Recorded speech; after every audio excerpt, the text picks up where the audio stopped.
Hola, ¿qué tal? Bienvenidos a los foros de 20 minutos, en esta ocasión dedicado al impacto de la descarbonización.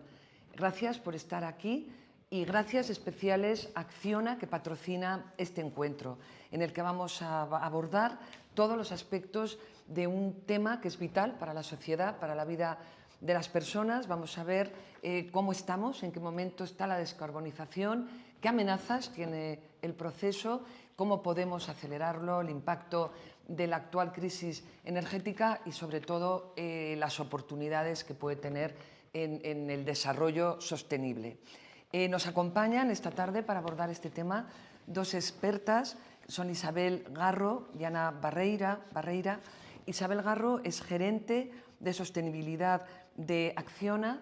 Antes fue asesora especial de la alta comisionada de la Agenda 2030 en la presidencia del Gobierno de España.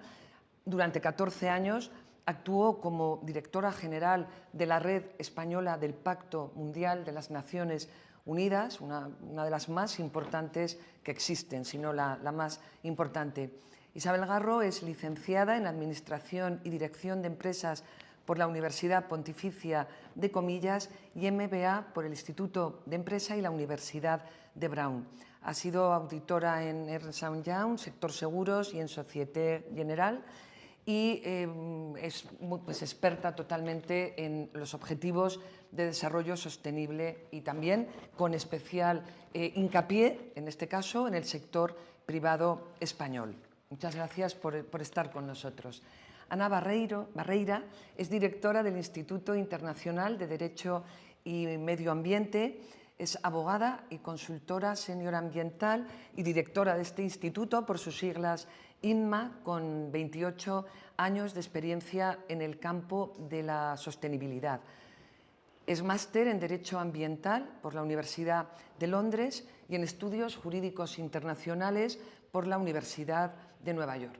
Actualmente está enfocada en la transición energética y el cambio climático. Ha sido consultora para instituciones como el Banco Mundial, la Comisión Europea y el Banco Europeo de Inversiones. Además, trabaja como abogada senior en diferentes proyectos de legislación, análisis de vacíos legales, docencia y conferencias en los campos del derecho ambiental, que nos van a hacer que aterricemos mucho tanto en el campo de la empresa como en el campo del derecho. Ha sido también litigante, y eres litigante en temas ambientales, y tiene en su haber que ha ganado diversos casos importantes ante instituciones y tribunales internacionales de la Unión Europea. Como decía, es un placer estar con vosotras. Es una oportunidad que nos vayáis a arrojar luz para la audiencia de 20 minutos, que es muy amplia. Para nosotros es una alegría, es un honor y sobre todo es una responsabilidad llegar a un público muy amplio y que sabe y que tenemos en el 20 minutos como uno de nuestros principios editoriales acompañar el proceso hacia una sociedad cada vez más sostenible, más respetuosa con el medio ambiente. La primera pregunta, para centrarnos, ponernos en situación. Debemos descarbonizar la economía, eso está claro. ¿Cómo debemos hacerlo? ¿En qué situación estamos? ¿Debemos acelerar para alcanzar los objetivos que fija la Unión Europea? Y en este escenario, ¿corremos el riesgo de fracasar o de ver entorpecido este camino por la crisis económica actual? Si quieres empezar, Isabel. Pues efectivamente necesitamos acelerar. Eso es una conclusión a la que han llegado los científicos y que se pone en evidencia en el último informe del IPCC, en el que, en más de casi 4.000 páginas de datos, de información, nos recuerdan que de aquí a final de año nos queda como máximo en nuestro presupuesto de carbono, es decir, la cantidad de emisiones de CO2 que nosotros emitimos a la atmósfera, tenemos un máximo por delante de unas 400 gigatoneladas. Y para que nos hagamos una idea de esas magnitudes, eso quiere decir que si emitimos esas 400 gigatoneladas para final de siglo, aumentaría la temperatura del planeta en total hasta 1,5 grados. Pero ¿cuál es el momento actual? Estamos en 1,2. Es decir, de margen nos quedan 0,3 grados para llegar a ese dato, ¿no? Luego, la descarbonización de la economía, tal y como ha demostrado la Unión Europea con sus últimos avances legislativos, de los que Ana ahora nos puede dar más detalle, nos indica la urgencia, la importancia y que no hay otro camino. Mencionabas la crisis energética actual. La realidad es que muchas de estas crisis que estamos viviendo en realidad tienen un trasfondo en el cambio climático y en las consecuencias de ese cambio climático, como puede haber sido el mismísimo COVID. Y desgraciadamente vamos a ver cómo se aceleran todas esas grandes crisis y catástrofes si no somos conscientes de lo que nos estamos jugando, ¿no? O sea, que puede ser un catalizador, no un freno, sino que debería ser Es un clarísimamente, acelerador. al igual que lo ha sido el COVID, ha sido y es un acelerador. Nos dicen las cifras que como no paremos la situación actual, para final de siglo podremos tener 1.000 millones de refugiados climáticos. Actualmente hablamos de los refugiados, de los 5 millones de refugiados de la crisis terrible de Ucrania, pero estamos diciendo que la cifra de refugiados climáticos a día de hoy supera en 4 veces la cifra de refugiados por guerra. Lo que pasa es que eso no está apareciendo en el día a día de los periódicos porque ha ido aconteciendo en los últimos 20, 30 años, ¿no? Pero estamos hablando de 1.000 millones de personas para final de siglo. Eso quiere decir que no va a haber, ahora en España hemos acogido unos 110.000 refugiados, imaginar que tenemos que acoger 1.000 millones de personas en los lugares en los que todavía pueda darse la sociedad y pueda haber agua y facilidades suficientes para sobrevivir. Es una urgencia, claramente. Muchas gracias por este primer repaso tan impactante de datos.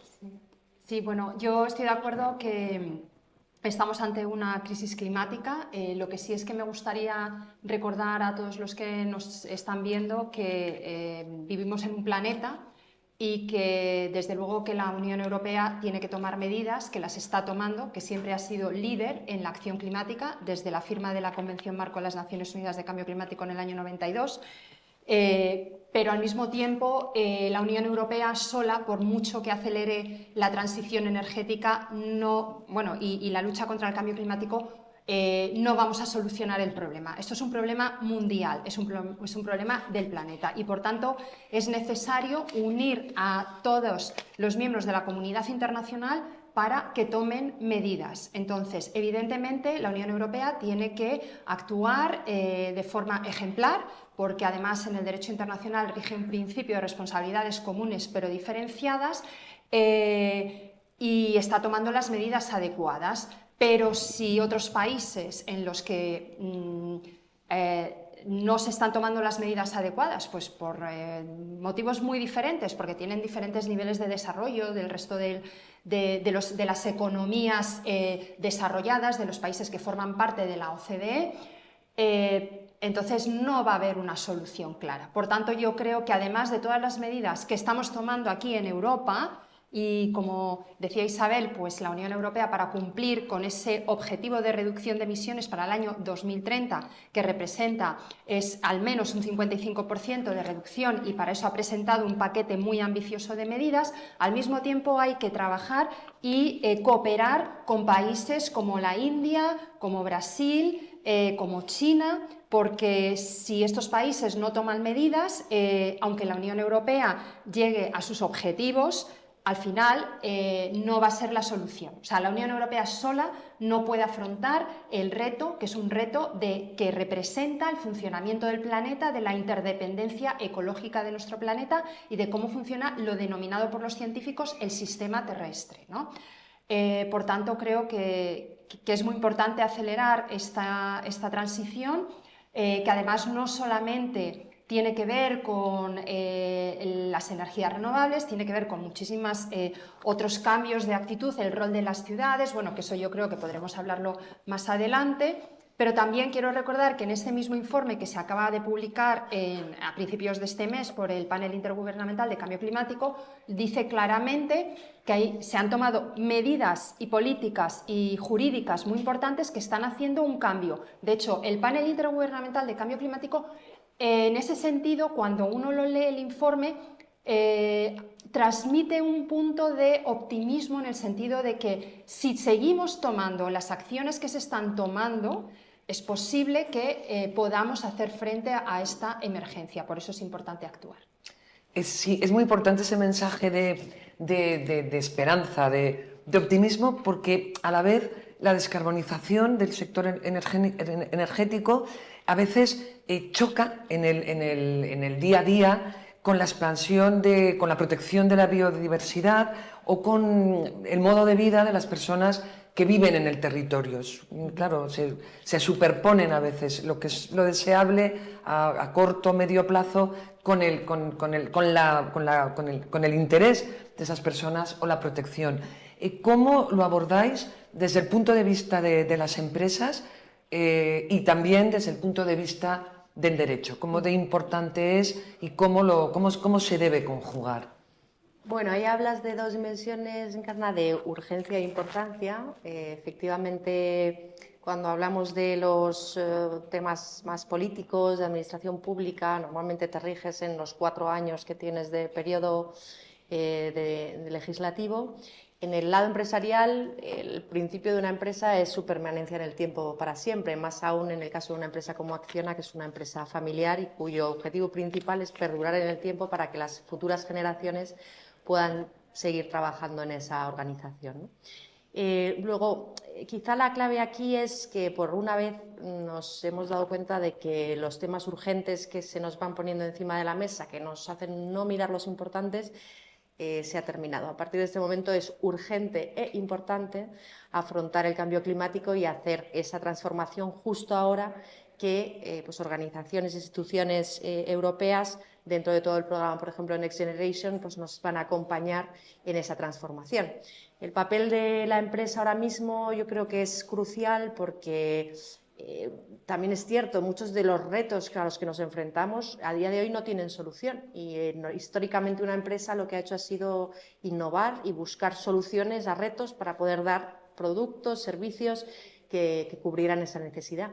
Luego, nuestro papel ahora mismo como empresas es el mismo de siempre, seguir innovando, seguir creando soluciones, pero con unas premisas claras que son: no podemos seguir con el business as usual que se suele decir, sino que tenemos que empezar a trabajar con el principal claim que tiene Acciona, que es business as unusual, hacer las cosas de manera diferente, entendiendo la complejidad en la que estamos viviendo y aportando soluciones para poder garantizar que, como decías, la gente pueda tener ese nivel de vida, pero también tenemos que ser conscientes de que, por ejemplo, no vamos a poder seguir volando utilizando combustibles fósiles, que es que se ha terminado. Ahora hay que innovar para encontrar un nuevo combustible que no genere emisiones de CO2. Ahora hay que utilizar soluciones de movilidad que nos permitan ir de la Puerta del Sol hasta la Plaza de Castilla, pero con energía renovable, encontrar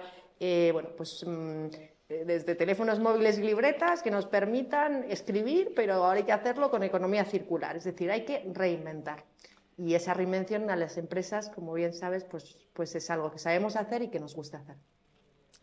Gracias. Y también me gustaría, desde el punto de vista legal, que nos detallaras otro aspecto de afección a la vida de las personas, porque tú citabas, es verdad, los sacrificios, o bueno, el cambio de mentalidad que tenemos que hacer, porque vivir de otra manera y bueno, yo creo además que estamos cada vez más en ese camino y además encontrando que es posible y que es mejor. Pero luego también hay una parte que en España además vivimos de una manera, bueno, supongo que en otros territorios europeos, pero en España tenemos grandes extensiones de lo que llamamos la España vaciada, que bueno, yo suelo decir que está llena de habitantes, no tantos como en las ciudades, pero bueno, nos entendemos con el concepto de la España vaciada que ven que a veces, bueno, pues las instalaciones, por ejemplo, de parques eólicos pueden afectar a la protección de la naturaleza, que es también su modo de vida, o bueno, cuando hay que desmantelar una central que es de carbón.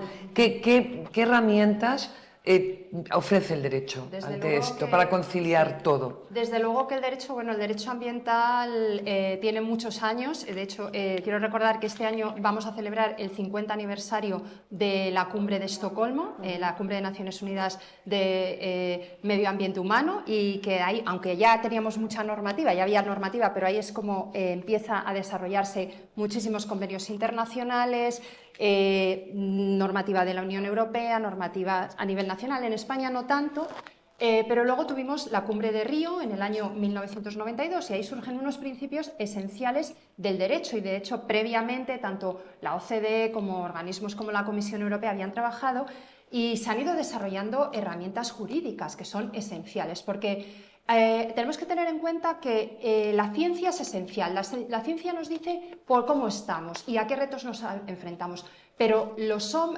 seres humanos convivimos y el derecho establece las reglas de convivencia, ¿de acuerdo? Entonces, tenemos conceptos como el desarrollo sostenible, que aparte de lo que acuñó la Comisión Brundtland, como lo definió, aquel desarrollo que tiene en cuenta, satisface las necesidades de las generaciones del presente sin poner en riesgo las de las futuras generaciones, también implica la necesidad de integrar las cuestiones ambientales al desarrollo socioeconómico. Y de ahí surgen herramientas como la evaluación ambiental estratégica y la evaluación de impacto ambiental. ¿Qué tiene que ver esto con lo que estamos ahora hablando? Lo voy aterrizando.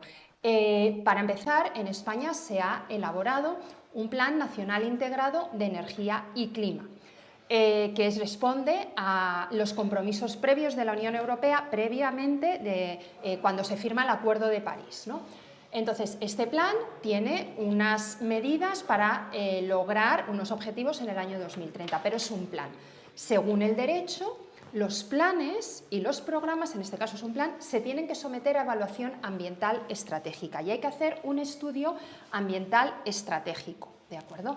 Este estudio, que se ha hecho por parte de las autoridades que han elaborado el plan, contiene medidas para intentar conciliar la protección del territorio, de la biodiversidad y tener en cuenta todos estos impactos a los que te estabas refiriendo. Y esta evaluación ambiental estratégica, que tiene un programa de vigilancia ambiental, a la hora de ejecutar los proyectos, cuando ya se ejecuta un proyecto, porque el plan te presenta una visión estratégica de todas las medidas que hay que tomar, pero luego para ejecutar un plan hay que ejecutar los proyectos y hay procedimientos de autorización de proyectos, en este caso de energías renovables, que tienen que pasar una evaluación de impacto ambiental. Esa evaluación de impacto ambiental también tiene que tener en cuenta lo que dicen los planes, ¿de acuerdo? Y lo que dice esa evaluación ambiental estratégica. Y hay medidas que se tienen que respetar, ¿de acuerdo? Eso por una parte. Y el derecho da esas soluciones. Y es muy importante también la participación del público. ¿Por qué? Y esto es porque tiene que ver con la democracia ambiental y porque España es Estado miembro o signatario de un convenio internacional que es el Convenio de Aarhus sobre acceso a la información, participación pública y acceso a la justicia en temas ambientales. Y se requiere también que las personas que se ven afectadas por los proyectos puedan participar. Esto es necesario en esos territorios.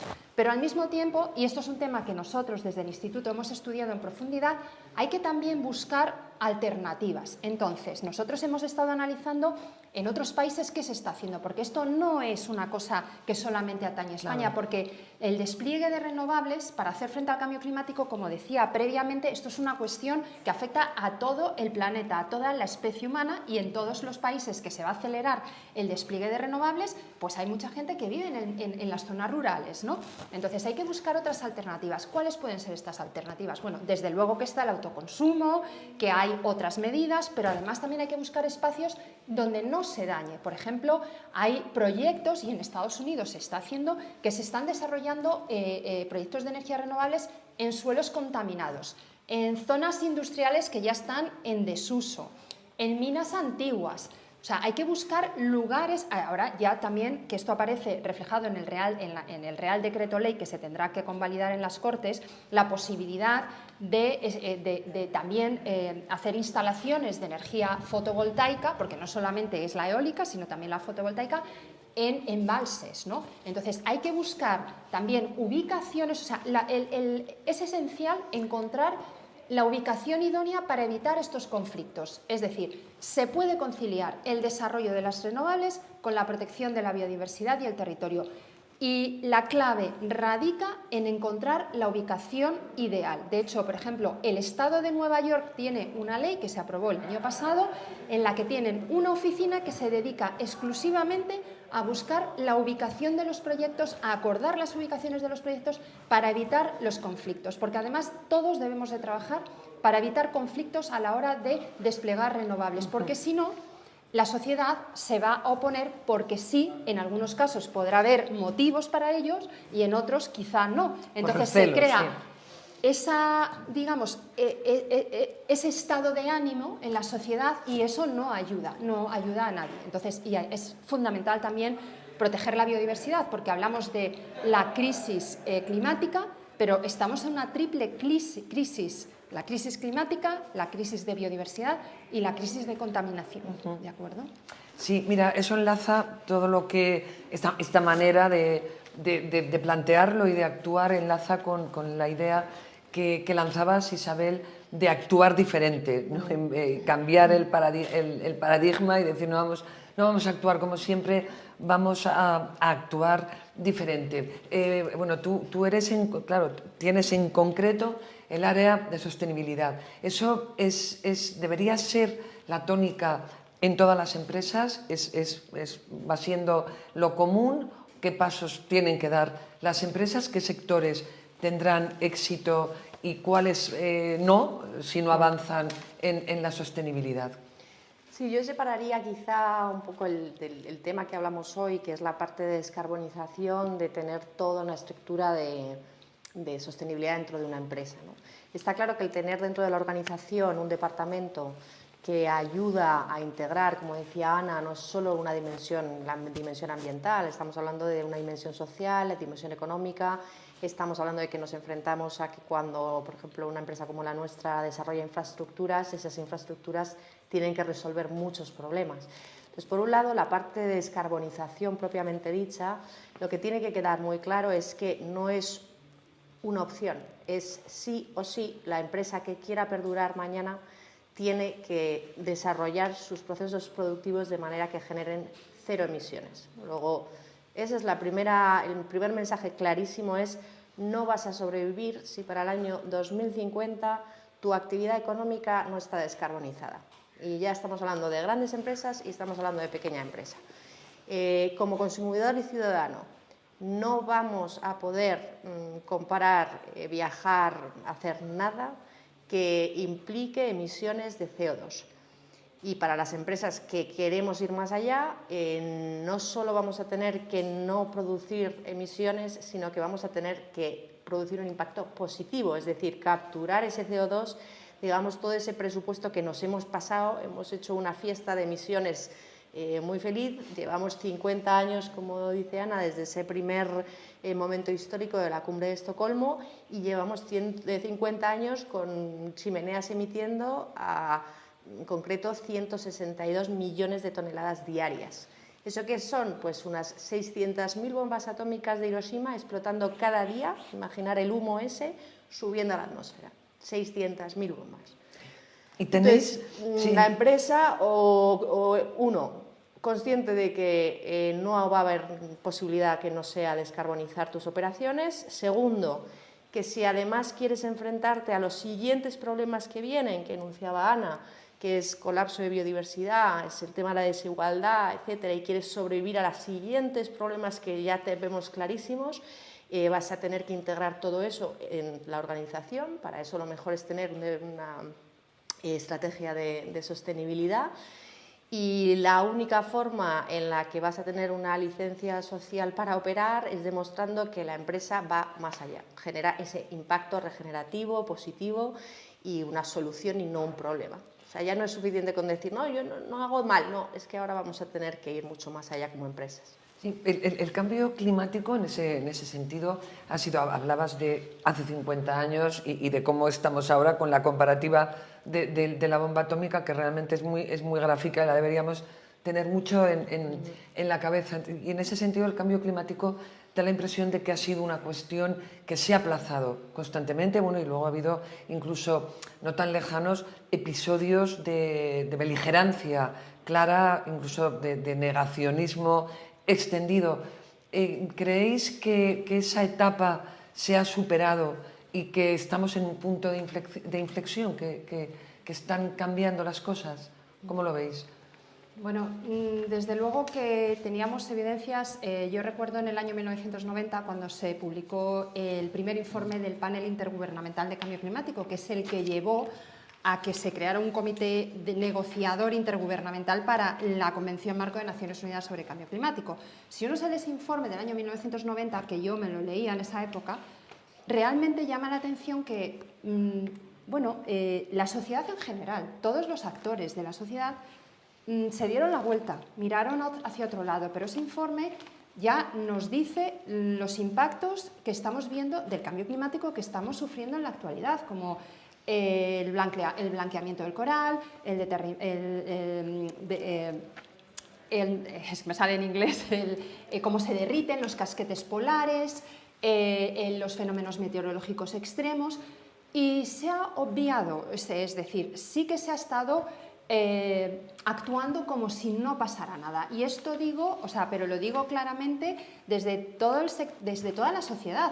Los individuos, las empresas, los gobiernos. ¿Y qué ha pasado? Pues que a medida que se han ido avanzando, cuando entró en vigor la Convención Marco de Naciones Unidas de Cambio Climático y después el Protocolo de Kioto, se ha ido avanzando, ha habido cada vez más informes, pero también las evidencias, porque es que ahora ya no es como antes, que intervenía el principio de precaución porque no había una certeza científica, sino que es que ahora es evidente, tenemos los impactos. Entonces, ahora hay que actuar, ahora es, como decías, sí o sí, no hay otro remedio. Entonces, yo creo que ahora sí, la sociedad está muchísimo más concienciada. Cuando hablo de sociedad, hablo de todos los actores, la política, las empresas, el ciudadano en general, las organizaciones en su conjunto.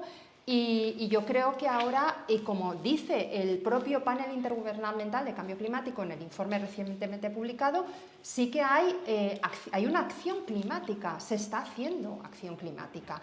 Entonces, lo que pasa es que hay que extender esa acción climática a todos los países, ¿de acuerdo? Y por tanto, por eso la cooperación internacional es esencial. Y hay países en desarrollo todavía, países los menos adelantados, que necesitan transferencia de tecnología, que necesitan medios de implementación como apoyo financiero, porque a nosotros también, desde el punto de vista egoísta, es que nos interesa hacer toda esa transferencia de tecnología. No podemos hacer lo que hemos hecho en otras ocasiones como se hacía, aunque este es un ejemplo, el agujero de la capa de ozono y todos los problemas que ha habido un convenio internacional, un régimen internacional bastante exitoso, pero inicialmente se estaba haciendo transferencia de tecnología, lo que no queríamos en los países en el entorno desarrollado, lo transferíamos a los países en desarrollo, ¿no? Entonces, ¿qué hacías? Trasladabas el problema, pero reitero, es que hay una interdependencia ecológica del planeta, que esto es una cosa que es un reto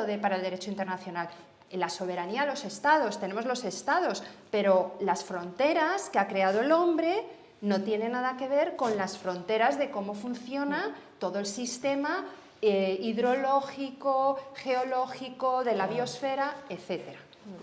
En ese también en el ámbito de la experiencia, una empresa como Acciona, ¿qué puede ofrecer al resto de las empresas o al resto de los países? Sí, pensaba justo en esa línea, porque cuando mencionabas la ausencia, ¿no?, de respuesta por parte de los actores, sí que es verdad que tenemos imágenes muy elocuentes, como por ejemplo nuestro presidente, pues en el año 1995 pues inauguró el primer aerogenerador que se construyó, que se puso en España, ¿no? Y es una foto de hace, pues eso, 1995, ¿no? Nadie sabía qué era eso de las cosas así que hacían.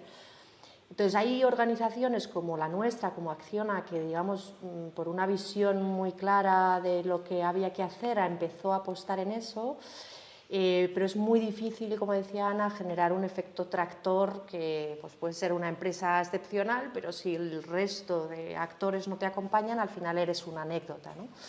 Yo creo que ahí, acompañando con lo que decías, Ana, lo que tenemos que dejar muy claro a la ciudadanía es por qué ahora es tan urgente y hace 30 años, bueno, sí, era importante, pero y yo hace poco me dieron ahí no un cómico, un ilustrador que se llama McKay, que tiene unas, bueno, pues la verdad es que unos cómics brutales sobre el cambio climático y os recomiendo verlo.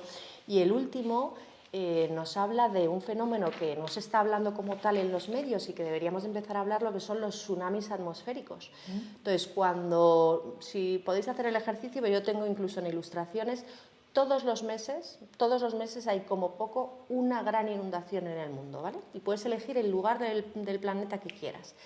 Bueno, pues esas grandes inundaciones se producen por un efecto de evaporación excesiva por el calentamiento de la Tierra, se evapora más agua, entonces empieza a acumularse mucha más agua en la atmósfera y cuando llueve, lo que llueve es el equivalente a 25 veces el río Mississippi, cuando se produce esa acumulación de agua. O sea, estamos hablando de que de repente sales por la mañana, hola, buenos días, y te caen 25 veces el río Mississippi encima de tu casa. ¿Eso qué significa?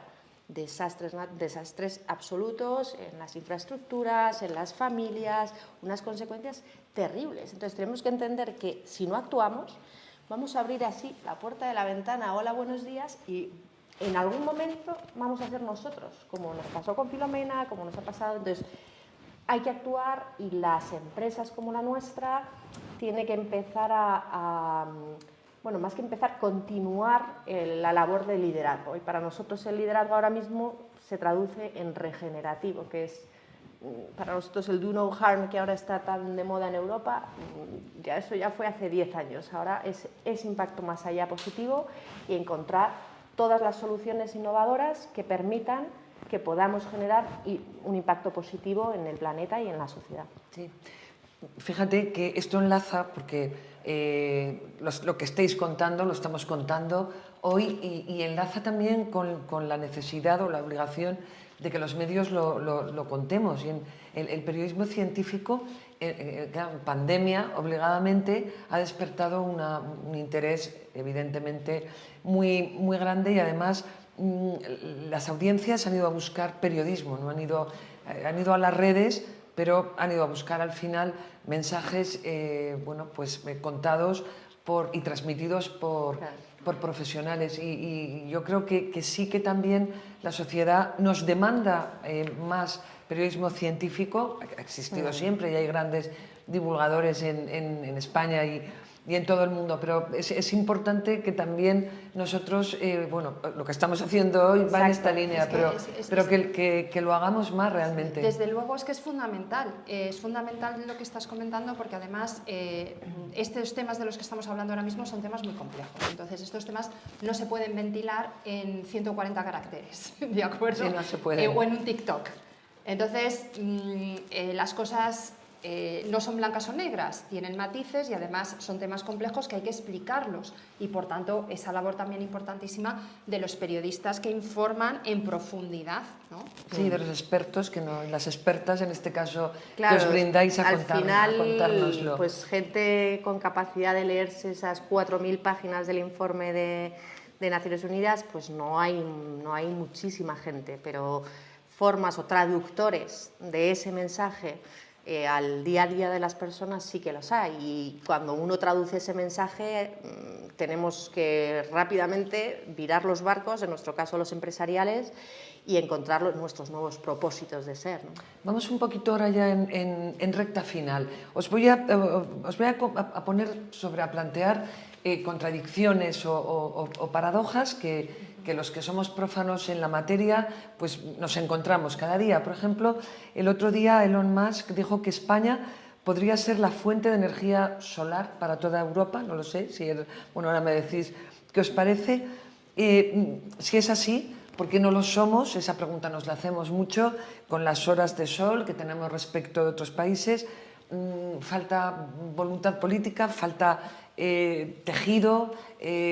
Nos pasa lo mismo con el coche eléctrico, por ejemplo. En España hablamos mucho del coche eléctrico, pero bueno, luego faltan electrolineras, hay problemas para los puntos de carga. En otros países europeos hay mucho más. ¿Qué os parece esta contradicción que a veces yo creo que también al ciudadano de a pie le puede también desmotivar, aunque, insisto, creo que nos estamos motivando cada vez más y que queremos motivar con foros como este también? ¿Qué hay allí? ¿Qué pasa? Hombre, la resistencia al cambio es, yo creo que intrínseca al ser humano, y cuanto más compleja es la realidad y más variables tienes que analizar, más ganas tienes de no hacer nada. Entonces, yo creo que en esta crisis hay una conjunción de problemas, y hay un problema de desigualdad, hay problemas económicos, hay problemas de desempleo, hay miles de problemas que al final, como seres humanos con dos manos, tenemos que ir uno por uno, ¿no? Entonces, pues hemos venido de una crisis económica en el año 2008, luego nos entramos en una crisis como la que acabamos de vivir sanitaria. Entonces, esa sensación constante de no sé lo que va a pasar mañana hace que en muchos casos digas, ¿cómo me voy a comprar un coche eléctrico? ¿Cómo voy a hacer esta inversión? Entonces, ese corto plazo que hablaba antes, esa urgencia, hace que en países como España pues no pongamos por delante lo importante, ¿no? Yo creo que ahí el papel de la sociedad civil y de la ciudadanía es clave. Lanzar los mensajes clave de qué necesitamos, que lo queremos ya, y que de esa manera las administraciones públicas también puedan acompañar con una regulación clara, que fije unas normas de juego claras y que no se cambien las porterías a mitad de juego, ¿no? Yo creo que eso es fundamental para no lanzar mensajes equivocados, ¿no?, a la ciudadanía. Sí, bueno, yo creo que debemos recordar que estamos en una transición, que es un proceso. Es que también vivimos en esta sociedad de la inmediatez, que queremos todo para allá o para mañana, ¿no? Entonces estamos en un proceso y yo me gustaría, en el año 2030, que es cuando tenemos que alcanzar unos objetivos en el ámbito de la Unión Europea, mirar con perspectiva. Entonces, yo creo que se está haciendo, hay un proceso de transición. Evidentemente, como tú has apuntado, no está todo listo, porque incluso, yo siempre pongo este ejemplo, aunque nos regalaran, nos cayera del cielo o alguien, por ejemplo el propio Elon Musk, que es multibillonario, ¿no?, nos regale a todos los españoles un vehículo eléctrico, no nos vamos a poder mover porque no hay estaciones de recarga suficientes todavía desplegadas, ¿no? Además, la tecnología avanza muy rápido. O sea, yo solamente quiero recordar cuando se presentó el primer iPhone en el año 2007 y los cambios que se han generado. O sea, es espectacular, ¿no? Entonces, yo en ese sentido soy positiva y si veo cómo se está desarrollando la tecnología, yo creo que de aquí a 3 años habrá tecnología que también puede ser que abarate el coste de los vehículos, que se haya desplegado más las estaciones de recarga. O sea, vamos haciéndolo, no nos paremos, no estoy diciendo que no lo hagamos, pero yo creo que lo vamos a poder hacer. Y además, bueno, como ha recordado el panel intergubernamental de cambio climático, las emisiones hasta el año 2025 van a seguir un poco en aumento. Hay que parar esto y ya en el año 2030, como muy tarde, tienen que bajar un 48%, es lo que dicen, ¿no? Entonces, bueno, tenemos ya que estamos trabajando. Y es cierto también que tenemos una ley de cambio climático que establece ya medidas para poder impulsar el vehículo eléctrico, que también se está trabajando en las zonas bajas de emisión. Es decir, que se están estableciendo los mecanismos jurídicos, de políticas, para poder hacer todo esto posible. Y también, estoy de acuerdo contigo, la resistencia al cambio, porque cuando se anunciaron una serie de medidas hace 2 años que iba a contener la ley de cambio climático, ciertos sectores dijeron, no, alto, esto no se puede, ¿no? Pero sí se puede, porque va a haber la tecnología, estoy segura. ¿Creéis que es inevitable que en Europa haya unos objetivos comunes, pero luego cada país tiene su política energética, y ahora en España se está como que quiere resucitar el debate sobre la energía nuclear, que bueno, en España está políticamente fuera de discusión, pero Europa la acaba de clasificar como energía verde. ¿Qué opinión? ¿Creéis que se lanza, que esto lanza desde Europa un mensaje confuso a la ciudadanía, o que tiene que haber esa autonomía también? Sí. Porque claro, las fuentes de energía, las idiosincrasia de los países, ¿cómo pensáis que puede influir esto en la consecución, en el camino hacia la descarbonización? Ahí estamos hablando de la taxonomía, se llama la taxonomía europea, que es, digamos, una especie de listado que nos indica qué tipo de actividades nos van a permitir tener en el año 2050 una economía descarbonizada. Pero como decía Ana, estamos en un periodo de transición, entonces va a haber una serie de factores que en el camino yo no puedo pasar, como decías, de tener un coche de gasolina a de repente, no, uno eléctrico. Y como decía Ana, ¿y dónde lo enchufo? Oh, pues no tengo dónde enchufarlo, ¿no? Entonces, todo ese periodo de transición es en el que el debate de la energía nuclear se puede producir, ¿no? Pero yo creo que si miramos a ese 2050, porque también es verdad, hablamos del 2030, pero es que quedan 8 años, sí. O sea, tampoco es que nos quede tanto, ¿no? Si miramos a 2050, lo que sí que yo creo que veo es que en esa economía descarbonizada vamos a tener una serie de soluciones que a día de hoy no existen, vamos a tener una serie de baterías que vamos a poder utilizar para almacenar energía, o sea, todo el modelo energético va a cambiar en cuestión de 15, 20 años, y ahora mismo lo que tenemos que ser capaces es de ver ese largo plazo.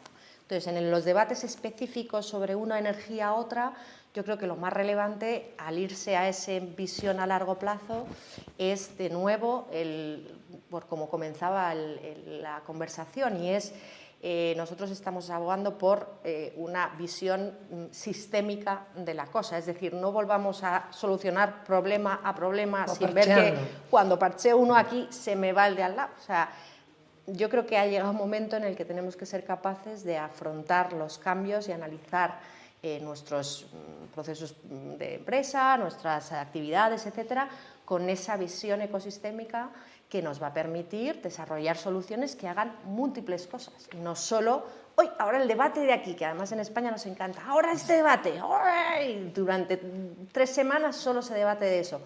Yo creo que tenemos que dejar de hacer eso y empezar a ser capaces de embrace, sería la palabra en inglés, de aceptar esa complejidad y empezar a pensar de manera sistémica, ¿no?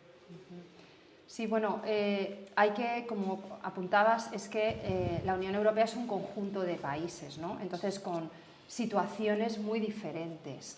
Yo entiendo la taxonomía es una taxonomía sobre finanzas sostenibles, entonces hay que tener en cuenta todos los aspectos de la sostenibilidad.